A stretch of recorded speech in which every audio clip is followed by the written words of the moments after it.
కూడా ఒక ఇబ్బందిని ఫేస్ చేస్తుంది, అదే డ్రగ్స్. ఈ డ్రగ్స్ ఎలాంటివంటే ఒకప్పుడు కొంతవరకే ఉండేవి, ఇప్పుడు మీ ఇంటిల్లో కూడా వచ్చేసాయి. మీకు తెలియకుండా మీ పిల్లల వరకు వాళ్ళ భవిష్యత్తును కూడా నాశనం చేస్తున్నాయి. ఈ మత్తు నాపకపోతే కుటుంబ వ్యవస్థ నాశనం అవుతుంది, అంతేకాకుండా అది భవిష్యత్తు ముఖ్యంగా నాశనం అయిపోతుంది. దురదృష్టవశాత్తు గత 5 సంవత్సరాల్లో ఏ డ్రగ్స్ పట్టుకున్నా, ఎక్కడ గంజాయి పట్టుకున్నా దాని మూలాలు ఆంధ్రప్రదేశ్ లోనే ఉండేవి. మరి ముఖ్యంగా ఏఎస్ఆర్ మన మన్యం జిల్లాలోనే మూలాలు ఎక్కేవాళ్ళం. అంటే ఇంతకు ముందు వైసీపీ వాళ్ళ పాలకులు ఏం చేశారంటే, చెట్లు నాటండి అంటే వాళ్ళు గంజాయి చెట్లు నాటారు. వ్యాపారం చేయండి బాగుంటదంటే గంజాయి వ్యాపారమే చేశారు.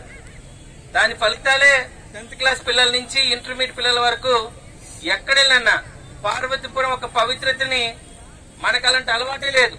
పార్వతీపురంకి ఎప్పుడు పీడిస్తుంది నాటుసారా, ఇప్పుడు కొత్తగా యాడ్ చేశారు గంజాయిని కూడా. ఇందులో మీరందరూ కూడా భాగస్వాములుగా చేయాల్సిన అవసరం ఉంది. ఇది ఒక పోలీసులు లేకపోతే ఎక్సైజ్ అండ్ ప్రొహిబిషన్ వాళ్ళు లేదు కొత్తగా పెట్టిన ఈగల్ టీందే కాదు, ప్రతి పౌరుడు రేపు కాబోతున్న కాలానికి పౌరులు కూడా ఒక సామాజిక బాధ్యతగా తీసుకోవాల్సిన అవసరం ఉంది. డ్రగ్స్ నిర్మూలించగలిగితే మన దేశ యువత రేపు ఎక్కువ అద్భుతాలు చేసే అవకాశం ఉంది. డ్రగ్స్ బానిస అవ్వకండి.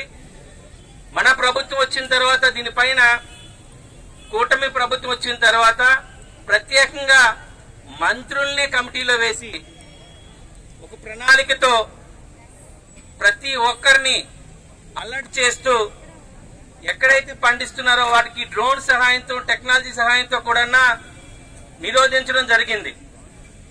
ఆల్మోస్ట్ నిరోధించడం జరిగింది. మనం అందరం ఒకటే చేయాలి, ఒక థీమ్ కింద, ఒక యుద్ధ ప్రాతిపదికన ప్రతి కుటుంబం కూడా మన పిల్లలు ఏం చేస్తున్నారు, వాళ్ళు ఏం చేస్తున్నారు అనేది ఒక క్రమశిక్షణతో చూడాల్సిన బాధ్యత మన అందరిపైన ఉంది. ఈ కార్యక్రమం ఏదో నామమాత్రం కాకుండా ఇక్కడి నుంచి వెళ్తున్న ప్రతి యువతీ యువకులకు కూడా ఒకటే మాట చెప్తున్నా, మీ భవిష్యత్తుని సిద్ధావధం చేసేదే ఈ డ్రగ్స్. దీనికి దూరంగా ఉండాలి. ప్రభుత్వం అందుకనే డ్రగ్స్ వద్దు బ్రో అని చెప్పి ఒక ప్రోగ్రాం కూడా తీసుకురావడం జరిగింది. మీరు మీ అదుపులో ఉండగలిగితే, ఎవరు మనం ప్రలోభ పెట్టగలిగితే మన కుటుంబాలు బాగుంటాయి. ఈ డ్రగ్స్ ని దూరంగా ఉండడం వల్ల ప్రతి ఒక్కరు కూడా అనుకున్న సాధించగలుగుతారని మీ అందరికీ తెలియజేస్తున్నాను.